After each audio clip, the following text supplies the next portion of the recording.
Hi, come back with me, Arsha here.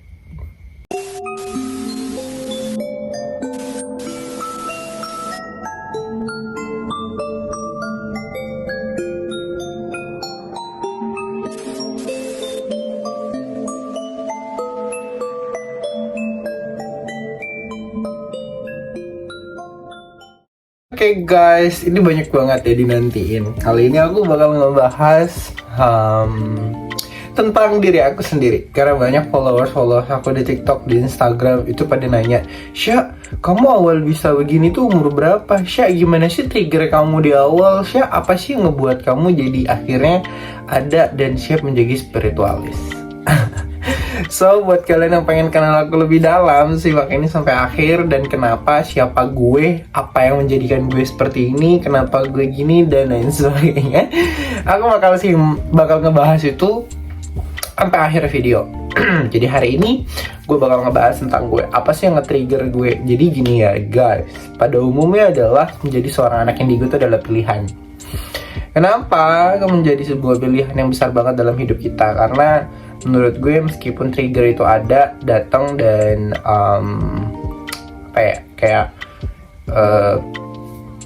ini sama lu, beberapa pendaran tuh datang sama lu, beberapa sosok tuh datang sama lu. Kalau emang bukan lu yang memilih dan mau siap dan iya, nggak bakal bisa. Karena kembali sama seperti halnya gue dulu, gue itu bisa di umur 13 tahun. Sebenarnya gue udah punya gift ini dari gue kecil gitu. Gue kecil itu udah ngalami keanehan. Jadi mama aku tuh selalu bilang gini, dulu kalau gue tidur, gue itu selalu ditemenin sama sosok ular gitu. Ular tuh gede katanya mamanya aku tuh gitu, hampir kayak sebetisnya orang dewasa.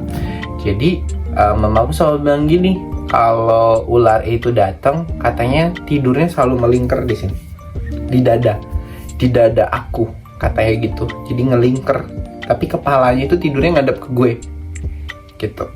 Terus itu sempat terjadi di beberapa kali ketika aku umur beberapa bulan.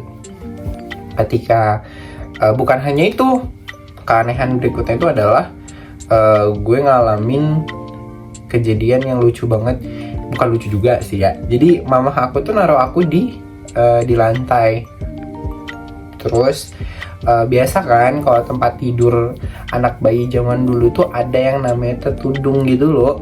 Tudung tuh yang kayak tempat apa sih?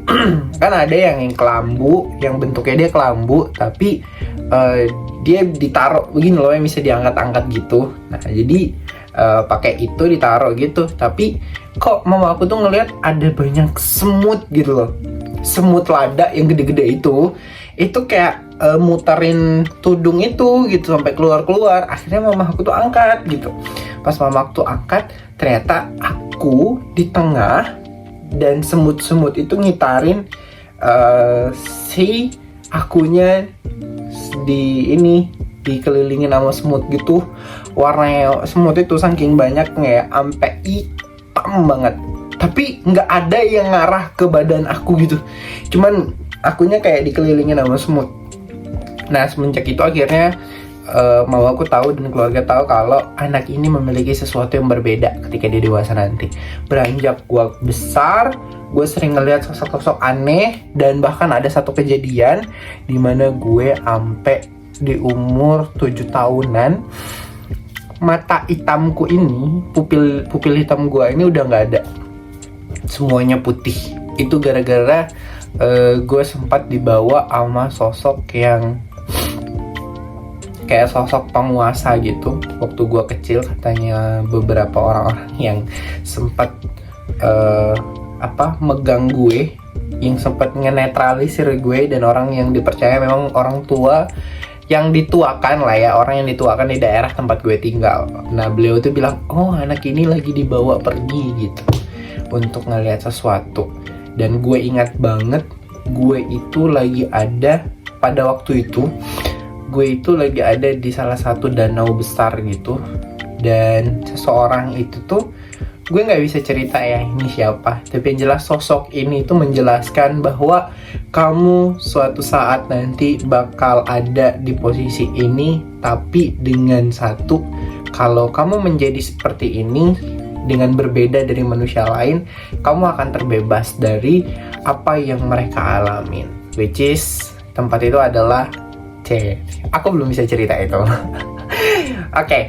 Dan semenjak itu akhirnya aku udah bisa ngeliat banyak sosok berkomunikasi semenjak itu, sampai akhirnya karena aku terlalu sering ngeliat dan aku terlalu sering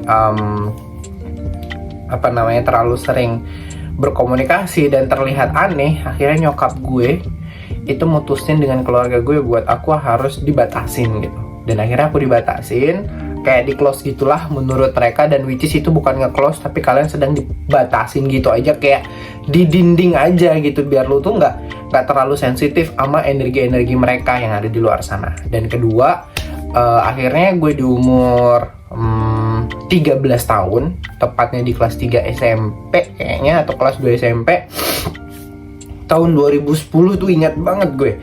Tahun 2010 awal gue kena yang namanya spiritual awakening. Itu spiritual awakening pertama gue. Spiritual awakening di umur 13 tahun, dan itu which is itu muda banget. I don't know, kayak itu muda banget. Gue pertama ngalamin sakit, dan ini sakitnya tuh gak jelas. Kayak tiba-tiba tuh gini, itu tepat di bulan puasa. Bulan puasa tahun 2010. Ketika itu gue kayak ngalamin hal yang di luar analogika. Jadi gue itu sholat, niatnya pengen sholat subuh, sholat tarawih.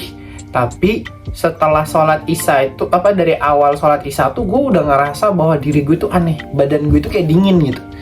Tapi pada saat gue sholat tarawih, baru rakaat pertama dan angkat takbir, tiba-tiba badan gue tuh dingin banget. Tapi dinginnya itu bukan yang langsung jeber dingin gitu, enggak. Tapi dinginnya itu yang dia menjalar gitu, dia jalan dari kaki ke badan, dari badan sampai ke kepala, kayak sekujur tubuh aku tuh dingin, tapi bukan yang langsung, cuman perlahan.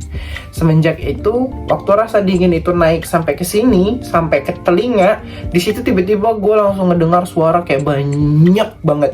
Ada yang ngebisikin gue, bentar lagi lu mati, bentar lagi lu gini kayak gitu. Ada yang bilang kalau ibadah lu tuh percuma karena lu tuh bentar lagi udah nggak ada, yang begitu-begitu deh. Akhirnya ada satu bisikan yang ngejelasin kalau enggak, nah terus aja beribadah kamu. Kalau kamu begini, kamu akan gini. Itu bisikan baik itu ada. Karena gue ngerasa bahwa gue bakal mati dengan dingin gue itu. Akhirnya gue pulang ke rumah, gue sudahi sholat gue pulang ke rumah dengan badan yang gemeteran, suara yang kayak pengen nangis. Disitulah awal spiritual awakening gue. Dan akhirnya setelah gue mengalami sakit yang gak jelas itu hampir sebulan, like a stupid people, yang bener-bener kayak idiot banget gue, karena gue selalu dengar bisikan itu terus menerus, sampai gue dibawa ke dokter kejiwaan. Gue ngalamin itu gitu. Dan akhirnya ada orang pintar ya, spiritual, yang dipanggil ke gue, yang dipanggilkan untuk gue sama orang tua gue. Tapi ternyata di dalam badan gue ini sudah ada orang yang menempati. Sudah ada, bukan yang menempati sih, lebih baik kayak sudah ada sosok yang ngeproteksi gue ternyata. Semenjak itu akhirnya dan orang spiritual ini ditolak sama mereka yang mendampingin gue.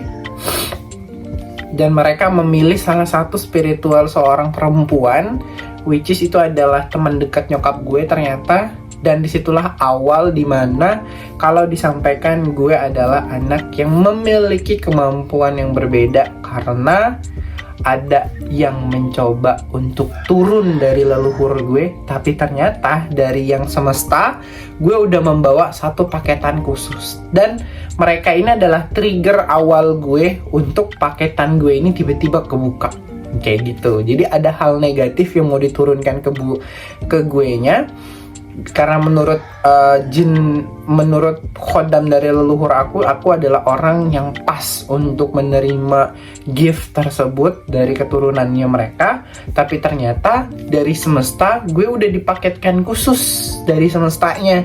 Tiba-tiba ketika energi negatif mau coba masuk ke badan gue dengan umur semuda itu, trigger ini akhirnya ngebuka paket yang dikasih semesta untuk akunya. Kebuka paket itu dan akhirnya mereka tuh kayak berseteru gitu deh, akhirnya mendorong, saling mencoba untuk mendorong di dalam tubuh aku. Dan disitulah trigger awal kenapa aku bisa menjadi indigo. Awalnya itu kayak berat karena aku banyak sering kaget, aku ngomong sendiri dan lain sebagainya.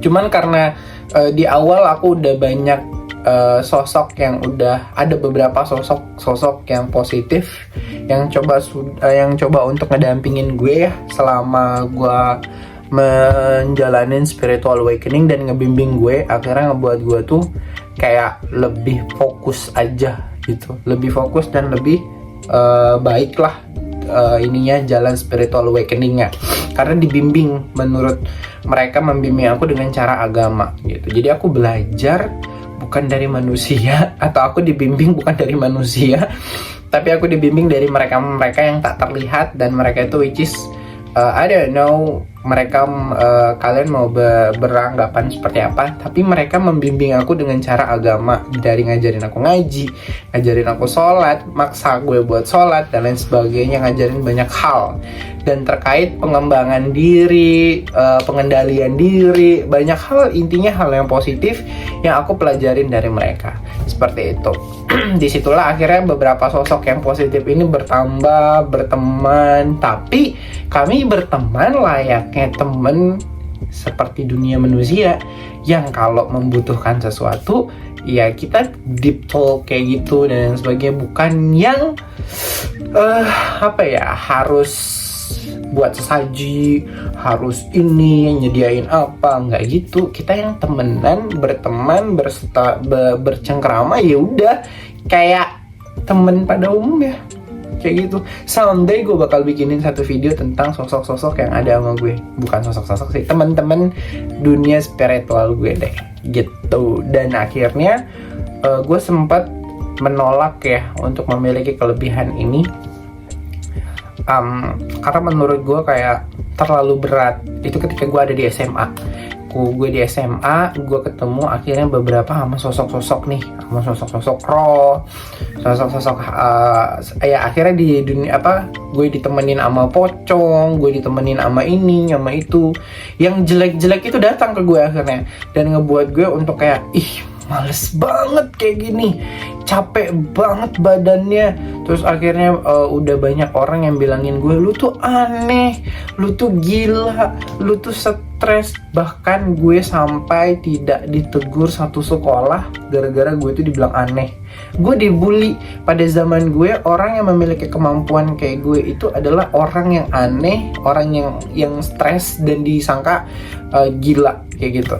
Tapi ternyata makin kesini accepting terkait dengan hal-hal indigo, spiritual, supranatural itu makin diterima karena penjelasannya menggunakan nalar. Dan itulah ngebuat beberapa orang akhirnya tertarik dan mencoba untuk melakukan pembukaan mata batin, mengenal hal gaib, mencoba jadi spiritualis, psychicnya, bagaimana cara melatih psychic atau kelebihan dari supranaturalnya yang seperti itu. Jadi orang-orang yang memiliki kelebihan bukan dari bawaan lahir, siap-siap bisa jadi Anda akan crazy. Oke. Dan dari apa yang gue pertama kali lihat dulu itu waktu awal gue jadi pertama kali gue lihat akhirnya setelah gue didampingin oleh beberapa beberapa teman-teman spiritual atau teman-teman spiritual dunia lain gue.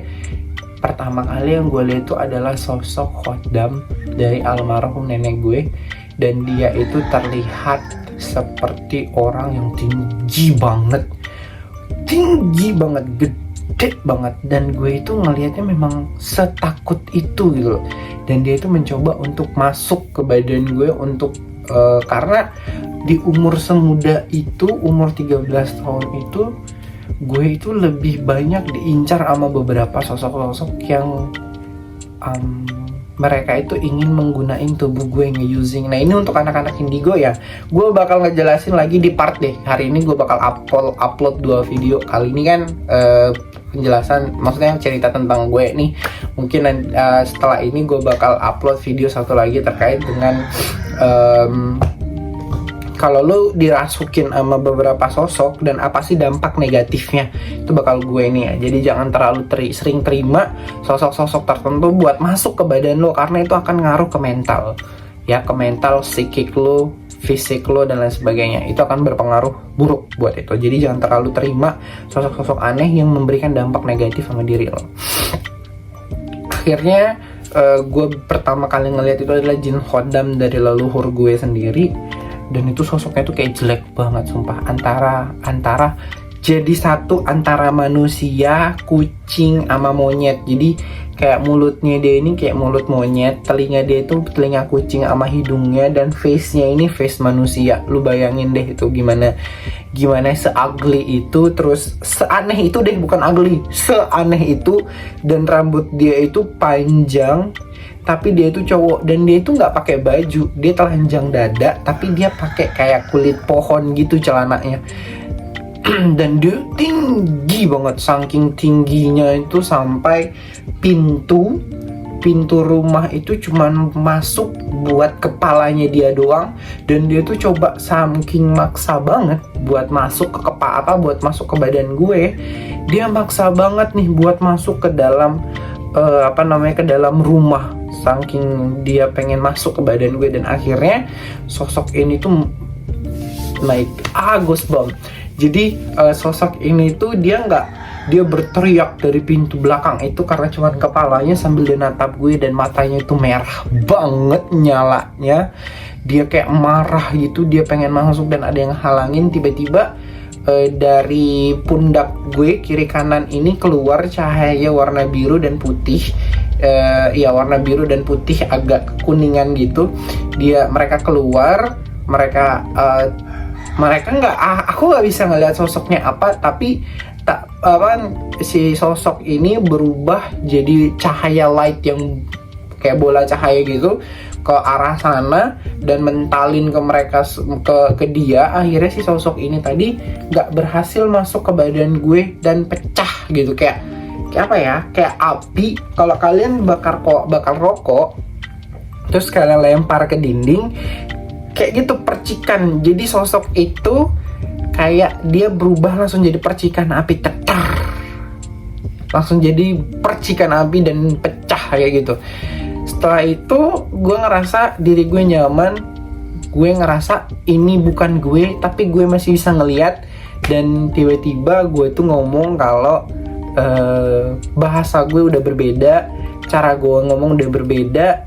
Dan disitulah awal dimana semuanya kebuka bahwa gue memiliki kelebihan. Gue dimasukin oleh sosok positif itu. Gue nggak pingsan, bukan berarti gue nggak sadar. Gue sadar, gue ngelihat, tapi bukan gue yang ngontrol tubuh gue, yang kayak seperti itu. Mungkin ada beberapa antara kalian yang ngerasa sering kayak gitu. Kalau kalian marah, kalian mau ngomong sesuatu apa, lu ngerasa ini bukan gue, tapi semarah itu atau sepositif itu gue. That is not that is not you. Tapi itu tuh kayak pendamping gaib kita gitu loh, guardian angel kita gitu loh yang ngomong sama kita. Dan akhirnya setelah gue dimasukin dan ngobrol sama keluarga gue, ngobrol sama orang tua gue kalau gue memiliki kemampuan yang berbeda, disitulah awal dimana gue bisa ngeliat sosok-sosok yang lain dalam kemudian ada pocong lah, ada kunti lah, ada perempuan-perempuan yang wujudnya bagaimana lah, ada yang bentuknya kayak kambing lah, yang begitu-begitu. Akhirnya aku bisa ngeliat, tapi gue didampingin oleh 2 sosok yang selalu menemani aku kemanapun aku pergi. Jadi gue nggak ngerasa takut, gue nggak ngerasa worrying, gue nggak ngerasa khawatir dan lain sebagainya, karena itu tadi sih, gue didampingin sama mereka, ngebuat gue jadi lebih aman, lebih nyaman, dan lebih gue dipahamin, dikasih pemahaman kalau lu harus seperti ini, dibimbing, diajarin gimana cara pengolahannya, gimana cara pengendaliannya, dan di situ akhirnya gue bisa menjadi orang yang mengendalikan diri gue. Cuman gue sempat menolak ya, gue sempat sempat mabuk, sempat gue nakal, karena tujuannya untuk, mungkin gue pikir kayak, mungkin kalau gue udah nakal, mungkin kalau gue udah nggak baik, kelebihan ini akan hilang gitu. Salah ternyata dugaan gue, dan malah justru kelebihan gue makin besar yang datang, sosoknya makin ngeri, sampai akhirnya gue mutusin di umur gue 20 tahun, gue mutusin buat gue terima semuanya, gue mau menjadi spiritualis, merilis beberapa pendaran jiwa-jiwa lainnya. Dan akhirnya banyak orang yang datang pada gue karena satu hal, gue nyelamatin paman gue lepas dari kematian. Dan di next mungkin aku akan ceritain apa sebenarnya yang terjadi ketika gue memutusin buat gue jadi spiritualis. Ketika itu gue nyelamatin paman gue yang lepas dari kematian karena sosok makhluk astral juga. Akhirnya di situ gue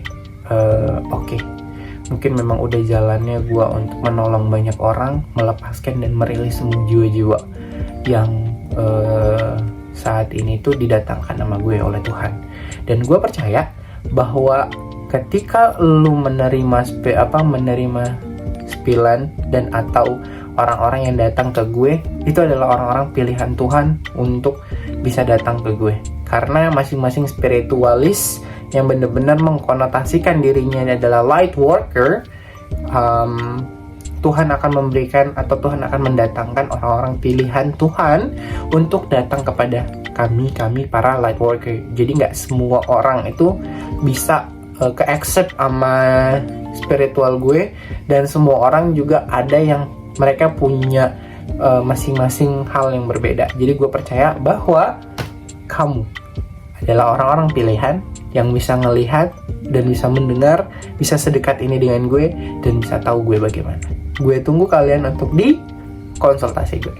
Itu aja yang bisa gue sampaikan untuk kalian hari ini. See you the next time video. Gue bakal upload hal-hal yang menarik. Jangan lupa subscribe, like, dan share ya. Terus follow semua sosial media gue ini. And see you. Bye.